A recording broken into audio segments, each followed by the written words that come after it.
मैं सतदेव प्रसाद शिक्षक। आइए आप सबों का एसपी मोटिवेशनल पोएम में स्वागत है। आप लोगों को मैं ये कहना चाहूंगा, विजेता वही बन पाते जो परिस्थितियों से टकराते हैं। विजेता वही बन पाते जो परिस्थितियों से टकराते हैं। वो तो मुर्दों से बदतर है जो परिस्थितियों को देख घबराते हैं। तो आइए, आज मुझे पढ़ना है 12वीं के गद्य भाग का शीर्षक जूठन, जिसके लेखक ओम प्रकाश वाल्मीकि है। यह एक ऐसा शीर्षक है, या इसको यूं कहा जाए, यह जूठन शीर्षक बड़ी ही हृदय विदारक शब्द है। यह एक ऐसा शब्द है जिसे सुनते ही रोंगटे खड़े हो जाते हैं और अनायास आंसू छलक जाते हैं।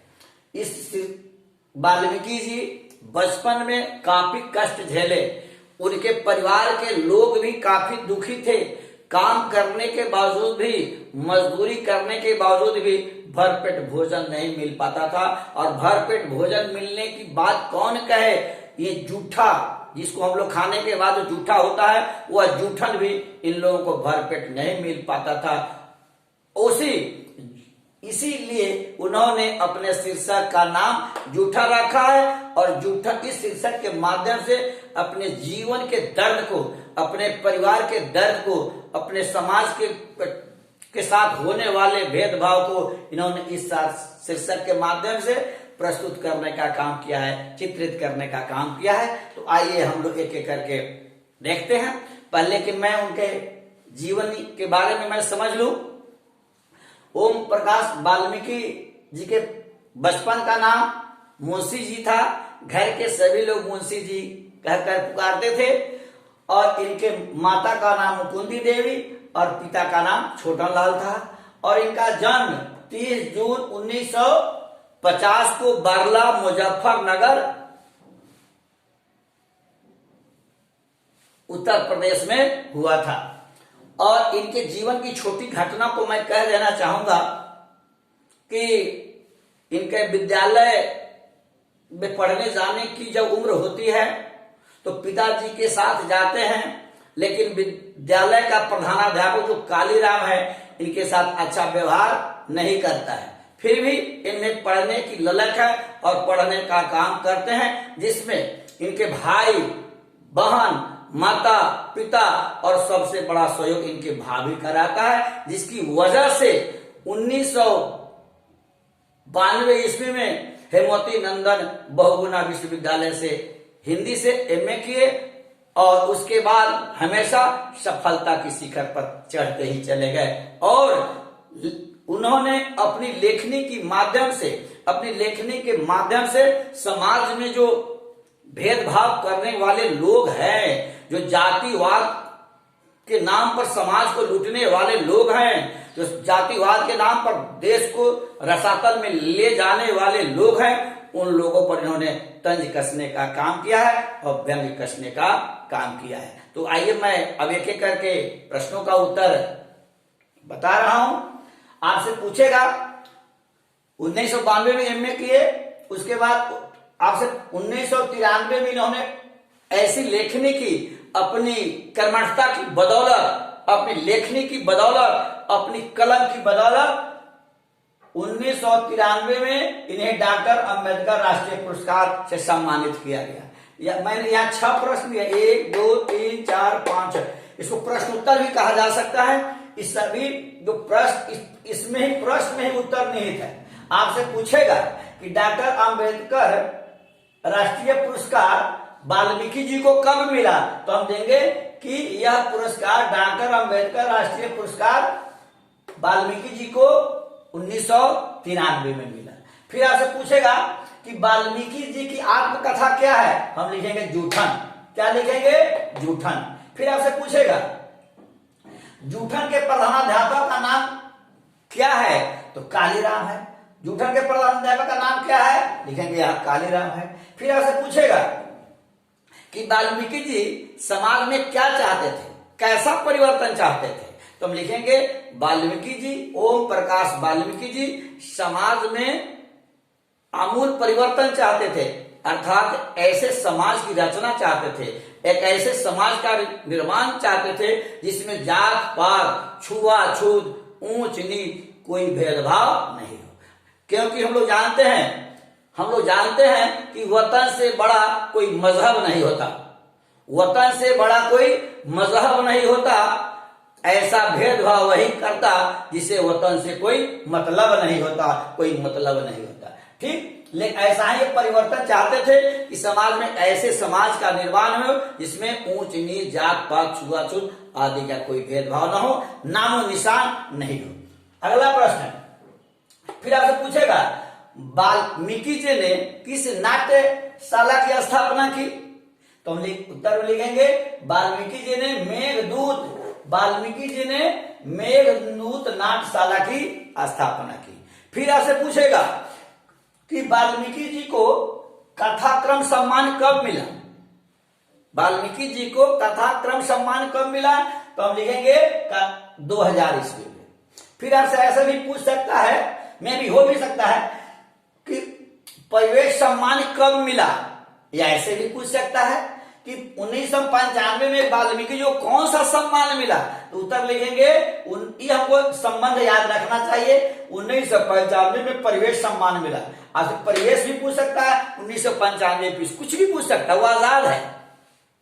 फिर आपसे पूछेगा कि 1996 में वाल्मीकि जी को अर्थात जूठन के लेखक को कौन सा सम्मान मिला? लिखेंगे जयश्री सम्मान मिला। आइए अब हम एक एक करके प्रश्नों का उत्तर आपको बतलाते हैं।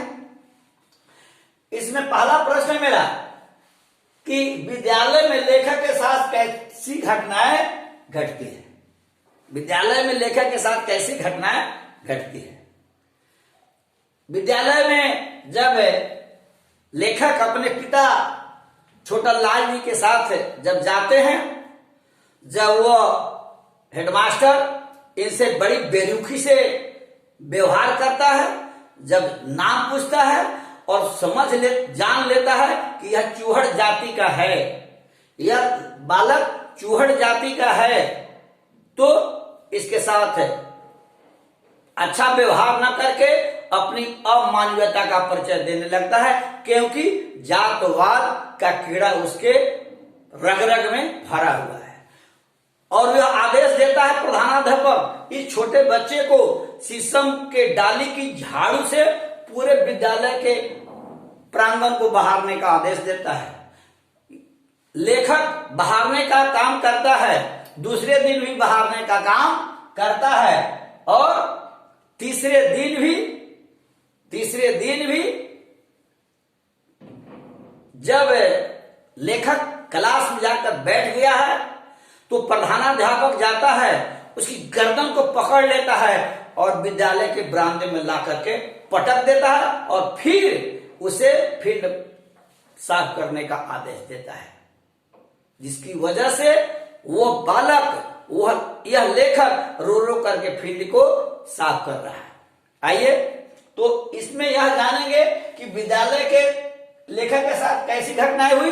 तो हम यह जानेंगे कि विद्यालय के प्रधानाध्यापक का नाम कालीराम है। जैसे ही यह सुना कि चूहड़ जाति का है, जब माल छीलने वाली जाति का है, तो इसके साथ भेदभाव करने लगा और झाड़ू लेकर के फील्ड साफ करने का आदेश दिया। ठीक है, अगला है वाल्मीकि जी के पिताजी ने स्कूल में क्या देखा? वाल्मीकि जी जब गए, तीसरे दिन जब गए तो देखे कि वह बालक अर्थात इनका बालक अर्थात छोटा लाल जी का बालक ओम प्रकाश वाल्मीकि झाड़ू लेकर फील्ड को साफ कर रहा है और फक कर रो रहा है। जब किसी भी गार्जियन को स्वाभाविक है, हम सभी जानते हैं कि हर बच्चा माता पिता के दिल का टुकड़ा होता है। जब उन्होंने अपने बच्चे को रोते हुए देखा, फकते हुए देखा, तो खुद गर्वित हो गया और वह प्रधानाध्यापक के पास अपने बच्चे को लेकर गया और यह कहना चाह रहे थे छोटा लाल जी कि बच्चों के साथ ऐसा व्यवहार नहीं किया जाए, लेकिन पिताजी जितना बोले, अपना सुझाव दिए, उससे ज्यादा धमाकेदार आवाज में प्रधानाध्यापक लेखक के पिता को धमकाने का काम किया। यह किसी भी दृष्टि से ऐसी भावना, ऐसा विचार किसी भी दृष्टिकोण से प्रशंसनीय है, शोभनीय नहीं है। न प्रशंसनीय है न शोभनीय है। जो भी व्यक्ति यदि जातिवाद, जात पात, छुआछूत का भेदभाव करता है, वह कोई भी व्यक्ति मानव नहीं हो सकता, इंसान नहीं हो सकता। अर्थात वह इंसानियत का चोला पहना है लेकिन अंदर से उसके अंदर हैवानियत है। आइए अगला प्रश्न है, वाल्मीकि जी के पिताजी ने यही देखा, वाल्मीकि जी के पिताजी ने देखा कि तीसरे दिन भी उसके बेटा से वह उनके यही काम कराया जा रहा है और बच्चा फक रो रहा है। और जब प्रधानाध्यापक के पास गए तो उल्टे ही प्रधानाध्यापक इनको धौंस देने लगा।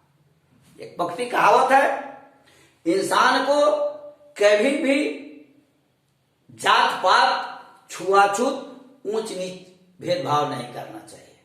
आप जानते हैं जब रावण को पराजित करके, राम लंका को जीत करके जब अयोध्या आए, तो जब राज्याभिषेक हो रहा था, लौटने के बाद विश्व का कोई भी व्यक्ति नहीं आया था, कोई व्यक्ति नहीं आया था। एक ही व्यक्ति आया था। वह जानते हैं वह कौन था? वह था निषाद राज।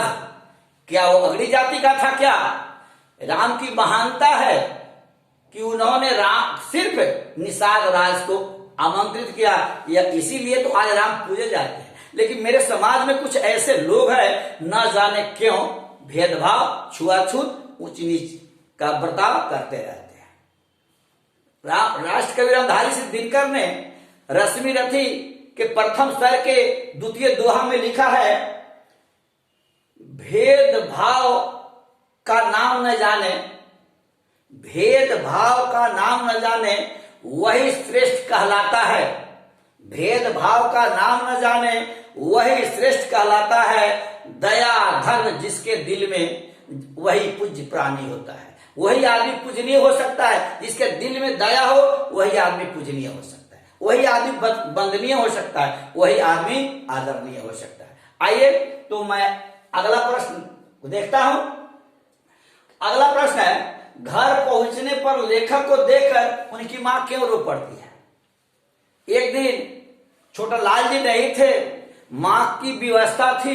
गांव में एक आदमी का मवेशी मर गया था और ये लोग यही करते थे, मजबूरी थी। अतः मां छोटा लाल जी के नहीं रहने पर चाचा के साथ अपने पुत्र ओम प्रकाश वाल्मीकि जी को मां भेज दी। लेकिन जब वाल्मीकि जी घर आए तो उस परिश्रम को देखे, उस मेहनत को देखे, चेहरे पर झुर्रिया को देखे, उनकी उदासी को मां जब देखी तो मां टूक हो गई। मां काफी द्रवित हो गई और वह अब कहने लगी कि अब मैं गाली सह लूंगी, भूखे रह लूंगी, लेकिन अब मैं अपने बेटे से काम नहीं कराऊंगी, क्योंकि यह मेरा बेटा बहुत अच्छा है, बहुत प्यारा है, बड़ा ही दुलारा है। यह स्वभाव हर मां के दिल का टुकड़ा बच्चा होता है।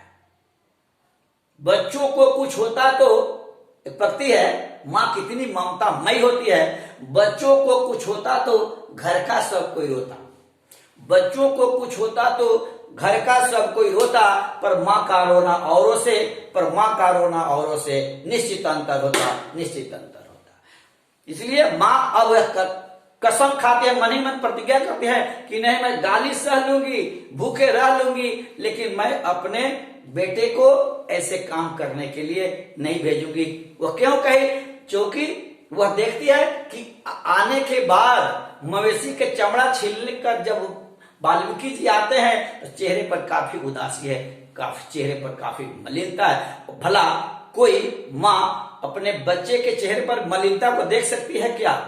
कोई माँ, कोई दुनिया की कोई माँ क्या अपने बच्चों की आंखों में आंसू की पलकें देख सकती है क्या? कभी नहीं। आइए अगला प्रश्न है, लेखक की भाभी लेखक की मां से क्या कहती है?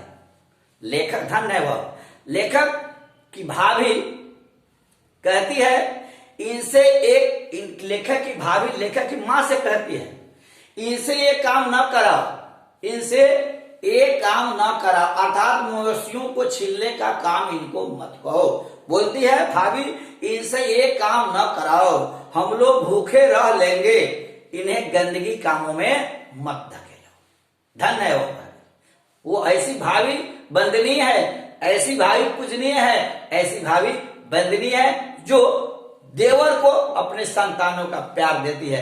अगर ऐसी भाभी की अधिकता हमारे समाज में हो जाए ना, ऐसी भाभी की संख्या हमारे समाज में बढ़ जाए ना, तो स्वाभाविक है जो हमारे देश में व्यक्तिगत परिवार अधिक है, वह व्यक्ति परिवार की संख्या घटेगा और संयुक्त परिवार बढ़ेगा। क्योंकि ऐसी भाभी की आवश्यकता है, ऐसी भाभी आदरणीय है, वंदनीय है, सम्माननीय है।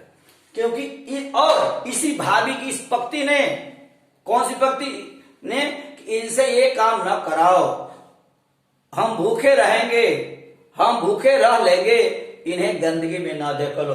यही भाभी की एक पंक्ति ओम प्रकाश वाल्मीकि को सफलता के शिखर पर पहुंचाने का काम किया। आइए फिर अगला प्रश्न है, किन बातों को सोचकर लेखक के भीतर कांटे से उगने लगते हैं? किन बातों को सुनकर या याद कर कांटे से उभरने लगते हैं? एक बार एक प्रधानाध्यापक की जो इनके साथ दुर्व्यवहार किया था, उस बात को भी सोचकर या याद कर, भोजन काम करने के बाद भोजन मिलता है, भोजन मिलता है, क्या मिलता है? वह भी जूठा, वह भी जूठन, वह भी भरपेट नहीं मिलता है। और भाभी की बातें इन्हें याद आती है कि इनसे एक काम न करा, इन्हें गंदगी में न धकेलो। 3-4 बातें ऐसी है, छिलने की बातें, जूठन की बातें, भाभी की बातें, और मां जब इनके सूखे चेहरे को देखकर रोने लगती है, तो इन सारी बातों को सोचकर लेखक के मन में भीतर सारी बातें कांटे जैसे चुभने लगते हैं। मैं आपसे अंत में यह कहना चाहूंगा कि वाल्मीकि जी ने इस जूठन शीर्षक के माध्यम से समाज के वैसे लोग जो सफेद पोश है, देखने में गोरे हैं, वस्त्र धवल है जितने, लेकिन अंदर से जितने काले हैं ना, अंदर से जितने काले हैं उसे विपरीत ऊपर से उजले हैं। अर्थात यह उनका सफेद पोश है, सिर्फ दिखावटी है, अर्थात ऊपर से उजले हैं, अंदर से काले हैं, देखने में उजाले हैं और मन से वे काले हैं। अतः समाज के ऐसे लोगों पर इन्होंने व्यंग करने का काम किया है। उन्होंने कहने का भाव यह है कि समाज के ऐसे लोग यदि अपने आप में सुधार न करें या जात पात की बातों को अपने मस्तिष्क से न निकाले, तब तक मेरा समाज, तब तक मेरा देश कभी भी विकास के रास्ते पर आगे नहीं जाता, सफलता के शिखर को छू नहीं सकता। क्योंकि जब तक देश के लोग आपस में भेदभाव करेंगे, स्वाभाविक है कि आपस में लड़ेंगे और देश कभी भी आगे की ओर नहीं जा सकता है। अतः समाज के ऐसे लोगों पर उन्होंने तंज कसने का काम किया है, जो सफेद पोश होकर के लोगों को सफेद पोश पहनकर, उजले कपड़े पहनकर, धवल कपड़े पहनकर भेदभाव करने का काम करते हैं और खुद की गलती को देखते नहीं। मुझे उस मां को मैं नमन करता हूं। मदर टेरेसा ने कही थी कि दुनिया में महान वह है, दुनिया में महान वह है, दुनिया में इंसान वह है जो खुद को बड़ा नहीं समझता, जो खुद को बड़ा नहीं समझता और दूसरे को छोटा नहीं समझता। अर्थात लेखक कहने का विचार है कि आज वैसे ही लोगों की आवश्यकता हमारे देश में है, हमारे समाज में है, जो आदमी किसी को छोटा न समझे बल्कि सभी एक दूसरे का सम्मान करे। जय हिंद, जय भारत।